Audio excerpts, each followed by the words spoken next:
consider this a warning in the event it ever comes to you during a moment of weakness. As it did me all those years ago, say no to the Pastel Man. It doesn't matter how much you love the person that it promises to help. Nothing is worth what it wants in return. I tell you this in hopes that you don't make the same mistakes that I did. That cold winter night, kneeling beside my father's writhing body on the living room floor. It was 1997 when I first encountered the creature, and ever since not a day has gone by where its awful face hasn't haunted my thoughts. I was a teenager then, but I look at that evening as the night my childhood died, corrupted and violated by a coos hell beast with pale blue skin. Even though it happened years ago, I still remember the events of that fateful first encounter. Vividly, I could tell you what my father and I were wearing, the toppings on the pizza we were eating, even the score of the football game playing on the TV. It was around halftime when my father's speech started to become slurred, which I found odd, since he had been nursing the same bottle of beers since kickoff. Stranger even I had seen him drink a six-pack to himself in the past, without even appearing tipsy. So I was having trouble understanding how a single drink could have such an effect on him. I realized it wasn't the alcohol when half his body went limp and he slid off of the couch. I asked him if he was all right, but his words had now become incomprehensible. I grabbed the phone off the coffee table and dialed 911, 911. What's your emergency? I think my dad's having a stroke. The thought had only crossed my mind a second before the operator answered the phone. Okay, we have your address. An ambulance is on its way, should be there soon. Is he conscious? Yeah, he is, but I can't understand him. Nonsensical, jumbled sounds were rambling out of my father's mouth. I was afraid he was all that I had. My mother passed away when I was a baby, so I never got the chance to know her. But my dad was always there for me, doing the job of two parents. If I lost him, then I would be alone. That's normal with strokes. It's good that he's awake, and I didn't hear the rest, because that's when I dropped the phone. I was having one of those moments where everything faded into the background while my world fell silent, the football game playing on the television, the operator giving me instructions over the phone. Even the sound of my father's voice as he wailed in agony on the carpet became white noise dissolving into the air.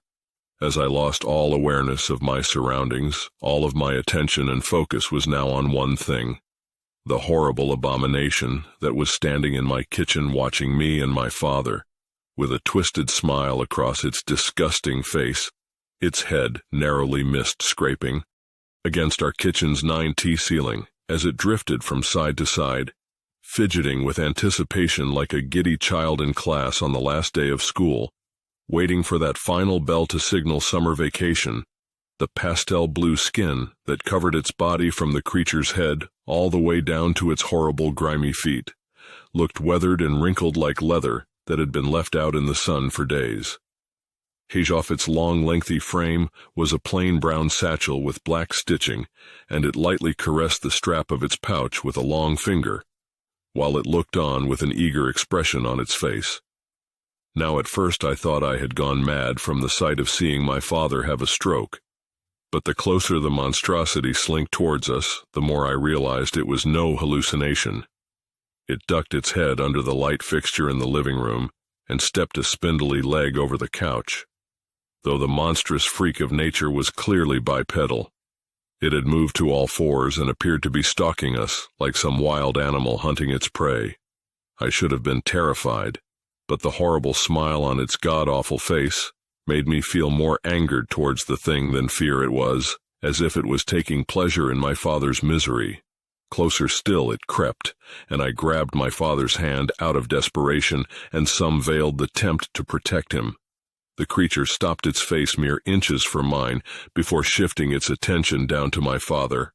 I can save him if you'd like. I was taken aback. I'd prepared for the terrible thing to take a chunk of flesh out of my neck with its teeth or slash me across the face with its black crusty nails. But speaking to me was the last thing I expected. He's dying, but I could save him if you'd like. I sat there, mouth agape, cradling my father's head in my arms and staring into the two pink bulbous eyes that took up more than a third of the foul thing's face. Now I remember thinking that they reminded me of Easter eggs, a bizarre connection for my mind to make given the situation it stood back upon on two feet, and once again I was reminded of just how imposing the creature really was. It told me its name, which I dare not repeat, because it also explained that speaking it is the best way to summon the beast for the remainder of my story. I will refer to this entity as the Pastel Man.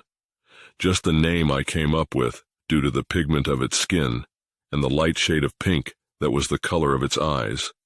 That, and for some reason giving the creature a silly name, always helped to make me feel less afraid of it. Not much less, though finally my mind had recovered enough from shock to allow me to stutter out a few words. "What do you mean you could save him?" "What I do is make deals, young man." Its voice was surprisingly angelic, like 1,000 choirs, all singing in unison. If one were to close their eyes while the creature spoke to them, they might have imagined they were listening to Sharif, not the hideous monster that was sporting a depraved grin in my living room. However, its extraordinary voice only managed to make me feel more uneasy. It wasn't right that something so beautiful would belong to such a repulsive creature. The Pastel Man gestured to its satchel. "I have the ability to save your father's life, but you have to agree to deal with me." "What kind of deal? Everything happens for a reason. Even death." Its mischievous smile widened just a bit, as if the creature was getting to the punchline of a joke. "It's true that I could save your father's life, but something must die in its place. One shall die so another may live. That's the deal." I clutched my chest. "Not you, what would be the point?" "No, I'm giving you the option to choose the person who will be replacing your father this evening." I was stunned by what I was hearing. "Are you the Pastel Man?" Threw his head back and let out a terrible howl. It was only later that I would come to realize that was how the wretched thing laughed. "No, I'm certainly not the Grim Reaper. Although you aren't the first person to ask me that. I'm not the devil either, nor do I work for him. Let's just say I'm an independent contractor, shall we?" Two tiny holes that lay in the center of its face in the absence of a nose flared in satisfaction of its explanation. "I can choose anyone." "Well, not anyone. That wouldn't be very fun, would it?" I could see a row of shark-like teeth hiding in its mouth as it separated its lips to speak. "Your father's replacement must be someone else in your life. I'm not a murderer." My voice was tiny. It barely escaped my mouth. I looked back down to my father. He had lost consciousness, and his skin was becoming pale. "I don't think I could kill anybody. I know you don't have to murder anyone, young man." The sly creature was moving into its final pitch. "All you have to do is to tell me who it is you want dead, and I will do the rest. Surely there must be someone you wouldn't mind out of your life. A teacher, an ex-girlfriend, a rival at school. Perhaps there was." I'd fantasized about it many times, but never in my wildest dreams would I have ever acted on it. Everyone has that person in their life who's toxic, someone who makes getting up in the morning more difficult. And I was certainly no exception. "Walter Flanagan," I muttered under my breath. "Who Walter Flanagan?" "He's the guy at school who gave me this." I lifted my shirt and showed it the handprint-shaped bruise on my chest that Walter had given me during one of his infamous hazing sessions in the locker room earlier that week. He's been shoving me into lockers and beating me up since I was a freshman. The faculty doesn't do anything, since he's the best football player in the history of our school. He's a 5-star recruit going to a huge college next year. ESPN even did a piece on them. The Pastel Man began to snicker to himself. It somehow widened its already enormous pink eyes even more, then crouched back down to get face to face with me again. "What fun is being a king without serfs to torment, huh? Well, I'm tired of being tormented, so just go kill him before I change my mind." The Pastel Man shot a massive hand out and wrapped its long fingers around my face. The grin that it was wearing since I first laid eyes on it had now been replaced by a scowl. "You do not tell me what to do, are we clear?" I nodded sheepishly. The grip it had on my face was so tight I understood then and there that if it wanted to, the creature could easily snap my neck or crush my skull like an egg. Good, because it's not so simple, young man. There are steps that must be taken. Steps, yes. A playful smirk once again returned to the Pastel Man's face. You will have to be present when this Walter Flanagan dies. In fact, I need you to summon me. Or else I can't complete my end of the bargain. Get the boy alone and speak my name. You must watch him die by sunrise. Or else you will be violating the terms of our agreement. So do we have a deal? I nodded again, and the monster released its hold of my face before snatching my hand. Its giant paw swallowed my palm as we shook to cement the deal. Excellent. With this handshake, our deal is binding, young man. I watched curiously as the Pastel Man reached into its satchel and fumbled around until it found what it was looking for. In between its repugnant fingers, it held a strange-looking insect about the size of a quarter. The bug buzzed its wings in an attempt to flutter away, but could not escape the Pastel Man's grasp. With its other hand, it pushed down on my father's jaw in order to open his mouth. "What are you doing?" I asked. But the Pastel Man didn't answer it, then violently stuffed the insect in my father's mouth, jamming it down his esophagus with its filthy fingers. The Pastel Man rose once more to its feet. "There, the deed is done. Your father will recover in full. Now it's your turn. Remember, the boy dies by sunrise, or the deal is off." It turned its back to me and began to slither away. What if I changed my mind, though? I asked. The creature stopped almost mid-stride and twisted around again. That smile had been supplanted by an awful sneer. I felt even less safe than when I was holding my face in a vice grip earlier. "Your father's health has already been restored, so someone must replace him. One must die, so another shall live. That is the deal. And if you fail to complete your end of the bargain, then that someone will be. You believe me when I say this, young man. I don't need to be summoned once our deal has been broken. I will come for you.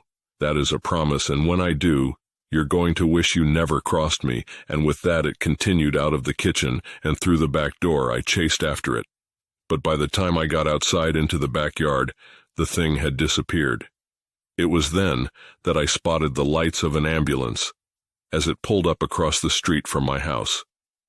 I flagged down the EMTs and led them to my father. It wasn't difficult to find Walter.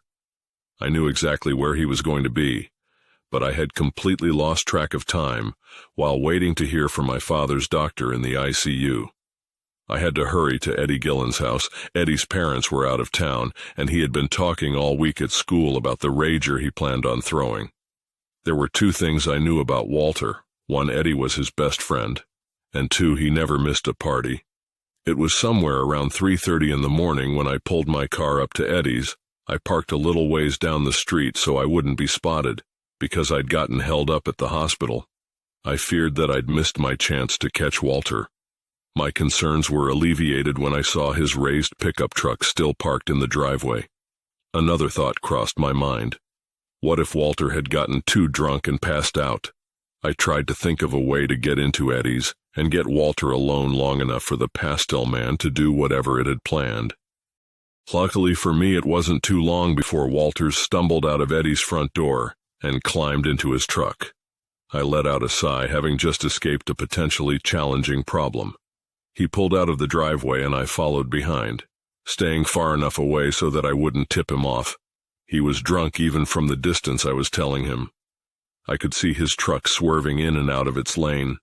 The Pastel Man's otherworldly voice played itself over and over like a heavenly broken record in my mind. You must watch him die by sunrise now. I wondered if I even had the courage to summon the creature again. Seeing it once that night was traumatic enough. Could I really handle looking into its horrible face for a second time? And what about Walter? Even though he was a huge ass, he didn't deserve to die. And certainly not at the hands of that thing. It'll kill you if you don't kill him. Just remember, you're doing this for Dad. Now, I'm not sure if it was the little angel on my shoulder or the little devil that was whispering my ear. I looked out my driver's side window.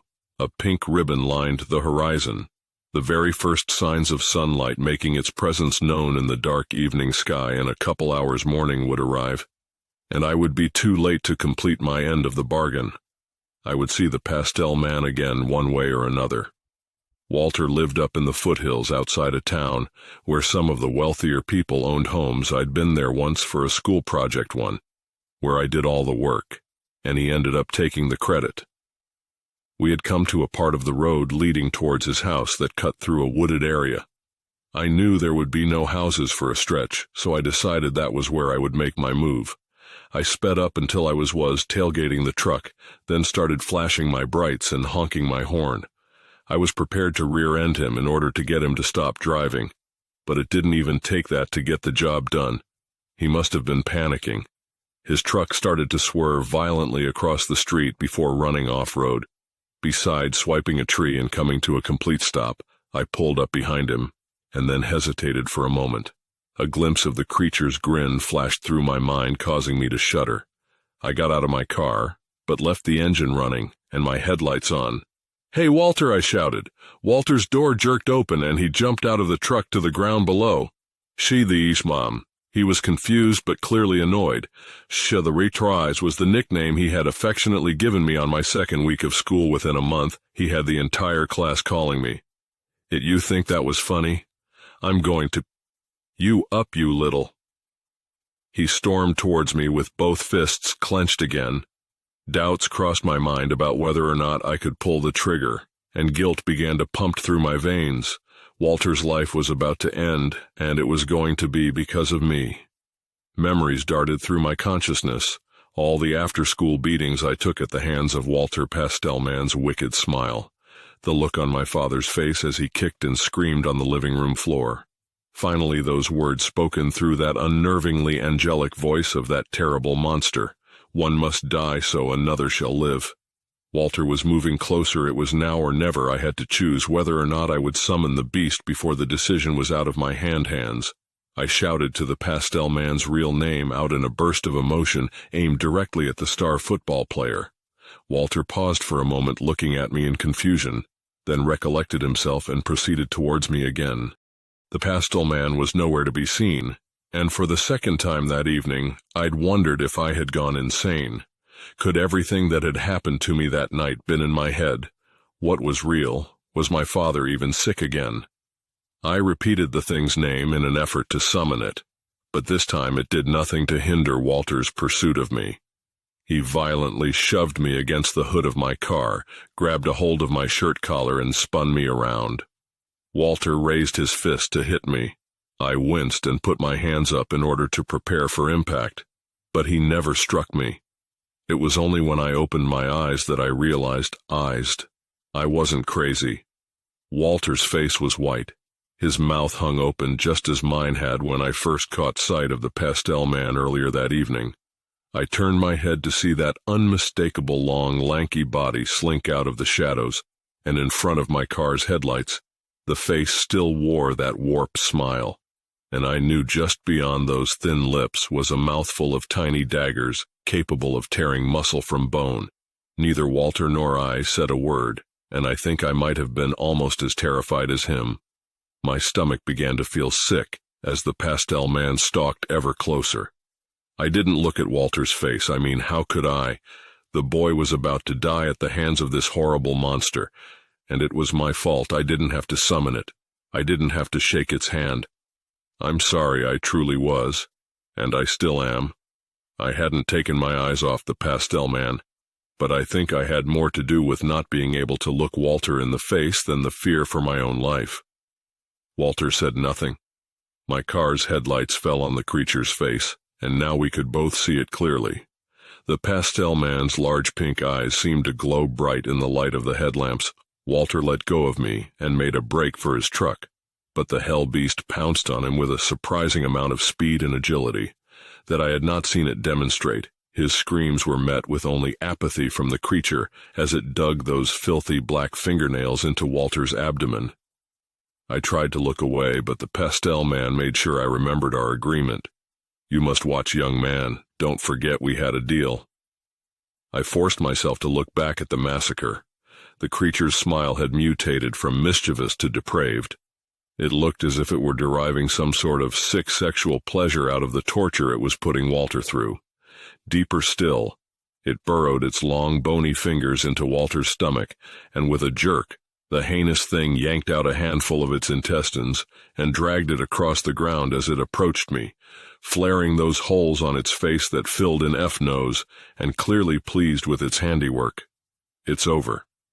Then I'm not sure if I was asking or begging the creature, as the two of us faced each other in the empty street that night. The Pastel Man threw his head back, and once again let out that revolting howl over, "We're just getting started." It headed back over towards Walter, who at this point was crawling along the ground, still trying to get to his truck while his innards trailed behind him. The Pastel Man cut him off and snatched him off the asphalt easily, lifting him by the head. With one hand, it toyed with him for a bit, forcing Walter to look into its high's face, and with its free hand, the creature reached into its satchel and pulled out a much bigger insect. This time it was different from the one my father had unknowingly ingested, both in size and in appearance. If the bug that the creature jammed down my father's mouth was the size of a quarter, then this one must have been as large as a golf ball. It was slimy. The mucus-like membrane that encased its body glistened in my car's headlights. The Pastel Man dangled the nasty bug in front of Walter's face for a few seconds. "Now be a good boy and open your mouth," Walter screamed. That gave the blue beast the opening it needed. It thrust the slimy insect into its mouth and past his nostrils with its filthy fingers. I watched on as Walter gagged, presumably on the oversized maggot, as it made its way down his throat. Soon he began to turn blue. I could tell he was choking to death, and even though I wanted to save him, there was nothing I could do. A minute later, and the Saint Man dropped his lifeless body to the ground. It examined the carnage for a moment, pondering over it, as if it was a masterpiece in an art gallery. Then the demon turned away, retreating back towards the shadows, and disappeared into the night without saying a word. I stood there in the road, looking at the scene, and still feeling sick to my stomach from what I had just witnessed. I don't know what I expected to happen after the deed was done. There was no explosion, no brilliant light show where I would watch Walter's soul either drag down to hell or send upwards towards the heaven. It was just a dead boy in the road, a dead boy and his murderer. The Pastel Man was the gun, but I pulled the trigger in a way there were two dead boys in the road that evening. Now I knew that I didn't have time to dawdle at any moment. The car could have come driving down the street and find me standing in the middle of that massacre. I sprinted back to my car and sped down the street towards town. The coroner attributed Walter's death to a drinking and driving accident, although there was understandably a lot of suspicion regarding the odd circumstances surrounding his demise. The autopsy revealed no evidence of the slimy bug the Pastel Man had placed in Walter's throat. The town was devastated. I remember a candlelight vigil was held in his honor. A couple of big news outlets covered his death because of Walter's status as an elite college football recruit. My father made a full recovery just a couple days after his stroke was released from the hospital, and I would go on to graduate high school and meet the love of my life the very first semester at my university. Her name was Diana, and she was the most beautiful girl I had ever seen. We married shortly after college, settled down, and had a wonderful boy named Matthew. However, I never forgot the hand I played in Walter's death. I'd carry that guilt with me since the events of that night, no matter how much I wanted to. I couldn't forget. See, the Pastel Man wouldn't let me. It must have seen me as an easy pie, because the creature has come to me again and again, every time a loved one has been on the brink of death, offering me the same deal. I accepted that first shameful night, though the creature had been persistent in its pursuit of bloodlust. The image of Walter's gruesome death never left my mind, and gave me the strength to say no to its propositions. Even years later, on the eve of my father's passing, I was able to refuse its proposal when the Pastel Man visited me in his hospital room. I've been cursed to have my soul tested till the day that I die by the Pastel Man. A test that for years I was able to persevere through, until one evening where my life began crumbling down, and once more the creature took advantage of me in a moment of weakness. Diana and Matthew were on their way back from the airport after visiting my in-laws. I was swamped at work and I had to pull in all night in order to finish a project by its deadline. So my wife hailed a taxi, rather than asking me to pick them up. It was around midnight when I was alone in the office when I got a call from the police department. They told me a drunk driver had collided with their cab on the highway coming back from the airport. My wife and the cabbie were killed on impact, and my son was in critical condition. I sat there at my desk unable to move or formulate a coherent thought. It was then that I realized I wasn't by myself in the office anymore. Perched at top my boss's desk was the Pastel Man, that abhorrent smile still painted across its nasty wrinkled face. It didn't need to make an offer. This, I believe, meant that the creature already knew. "Can you save them?" I asked. "Well, yes and no." "What do you mean? Just spit it out." The Pastel Man's smirk disappeared, and I could tell that it was not pleased with my tone of voice. Memories of the vice grip it had on my face the last time I demanded something from the creature bled into my consciousness, and perhaps it realized I was past the point of threats because instead of lunging at me as the creature had done in the past, it decided to clarify its cryptic response. "I cannot pull someone back from death's clutches, only save them before it gets a hold of them. Your wife is dead now, make your peace with that. Your son's life, on the other hand, can be salvaged for a price." Of course, I racked my mind. I couldn't think of a single person in my life who deserved to die at the hands of that pale blue monstrosity. Even someone as awful as Walter didn't deserve the gruesome fate he received that night due to my poor decision. But my son was all I had now, and he didn't deserve to die either. Not because someone else had made a poor decision that evening and got behind the wheel of a car. They were too intoxicated to drive. Pastel Man's glorious voice filled the room again. I seemed to be hearing it from all directions. "The drunk driver that crashed into your family's cab is still alive, and in the very same hospital as your son. Why not him?" And for the first time that evening, I looked into the large pink eyes of the creature. "You said it has to be someone I know. Semantics. It just needs to be someone who has directly impacted your life. The moment he drove his car into your wife and son's taxi, he became a candidate." The Pastel Man flared the tiny holes on its face with glee, the way it always did when it was content with itself. "Fine, let's do it," I said. I shook his giant hand to make the arrangement official, and with that the Pastel Man gave me the instructions to complete our deal. When I met with the doctors at the hospital, they updated me on the condition of my son. "We've done all that weekend, but he is a fighter." The doctors feigned optimism, but I could see in their eyes they didn't expect him to make it through the night. They led me to his room and gave me some time alone with him. The Pastel Man was already there when I entered, smiling down on his broken body. Quickly I shut the door behind me and nodded to the creature. It reached a gangly arm into its satchel and pulled out the same type of strang-looking insect that had shoved down my father's throat. I opened Matthew's mouth, and with 2 grubby fingers, the creature crammed the bug deep into his oral cavity. "He will make a full recovery. Now it's your turn." The Pastel Man waltzed behind the hospital curtain in my son's room. I knew I didn't have to check to see if it had disappeared, if it were to make another appearance at the hospital that evening. Then it would be because I spoke its name when I agreed to the bargain at my office. The Pastel Man had told me what room the driver was being kept, and his injuries were far less severe than Matthew's, so he was in a different wing of the facility. I could feel my heart pounding as I made my way towards his room with each step. The beating in my chest grew louder already. That same feeling of guilt I had felt while I looked down at Walter's corpse, laying in the middle of the road, washed over me. I was about to take another person's life who was. I decide whether someone deserved to live or die. I felt just as ugly and horrible as the Pastel Man looked. Maybe I didn't have pointed teeth or wrinkly blue skin.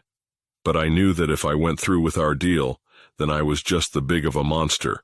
As it was, I stepped as stealthily as possible through the door, hoping no one would notice me sneak in.